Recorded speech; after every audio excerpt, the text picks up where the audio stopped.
भाइयों बहनों, जन्माष्टमी का पर्व आते ही एक दृश्य हर जगह दिखाई देता है। दही हांडी का उत्सव, ऊंची ऊंची मटकी, उसमें भरा दही और मक्खन, और उसे फोड़ने के लिए युवाओं की टोली। लेकिन प्रश्न उठता है, आखिर दही क्यों फोड़ा जाता है?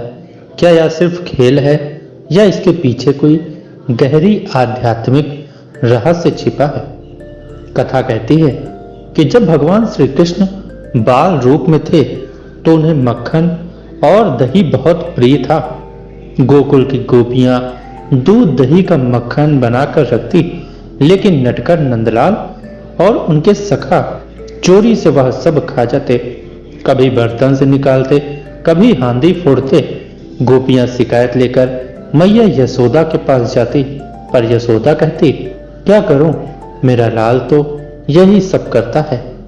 पर ध्यान दीजिए, यह सिर्फ चोरी नहीं थी, ये लीला थी। कृष्ण हर घर से दही माखन इसलिए लेते थे क्योंकि वह उस प्रेम का स्वाद लेना चाहते थे जो गोपियों ने उसमें मिलाया था। अब प्रश्न यह है कि हम आज जन्माष्टमी पर मटकी क्यों फोड़ते हैं? दोस्तों, दही हमारे जीवन के संस्कारों और अहंकार का प्रतीक है। जैसे दूध को जमाकर दही बनाया जाता है, वैसे ही मनुष्य अपने भीतर अनेक परतें जमा लेता है। लालच की परत, क्रोध की परत, स्वार्थ की परत। जब कृष्ण उस दही को फोड़ते हैं तो संदेश देते हैं कि जीवन की इन परतों को तोड़ो, अहंकार का पात्र टूटेगा, तभी भीतर का प्रेम और भक्ति बाहर आएगी। मक्खन जो दही से निकलता है वह निर्मल हृदय का प्रतीक है। भगवान वही शुद्ध निर्मल भाव स्वीकार करते हैं। दही हांडी का उत्सव हमें यह भी सिखाता है कि कोई भी ऊंची मंजिल अकेले हासिल नहीं होती। देखिए, नीचे से बच्चे, युवा सब मिलकर मानवीय पिरामिड बनाते हैं। ऊपर चढ़कर कोई एक मटकी फोड़ता है, पर सफलता सबकी होती है।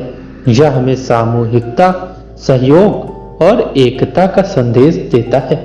कृष्ण ने जो दही फोड़ा वह सिर्फ गोपियों के घर का दही नहीं था, वह हमारी जमी हुई आदतों, हमारी जड़ता, हमारे अहंकार की हांडी थी। आज भी जब हम जन्माष्टमी पर दही फोड़ते हैं तो यह स्मरण कराते हैं कि हे नंदलाल, हमारे भीतर का भी अहंकार फोड़ दीजिए ताकि शुद्ध प्रेम रूपी मक्खन आपके चरणों में अर्पित हो सके। तो भाइयों बहनों, जन्माष्टमी का दही हांडी केवल खेल नहीं बल्कि जीवन का गहरा संदेश है। अहंकार तोड़ो, प्रेम निकालो, सहयोग से आगे बढ़ो और अपना हृदय कृष्ण को अर्पित करो। यही कारण है कि हम आज भी जन्माष्टमी पर दही फोड़ते हैं, क्योंकि यह परंपरा हमें कृष्ण प्रेम, सहयोग और भक्ति की ओर ले जाती है। दोस्तों, अगर आपको यह जानकारी अच्छी लगी हो तो कमेंट बॉक्स में जय श्री कृष्ण अवश्य लिखें। मिलते हैं नेक्स्ट वीडियो में किसी ऐसे नए टॉपिक के साथ। तब तक के लिए आप सभी का बहुत बहुत धन्यवाद।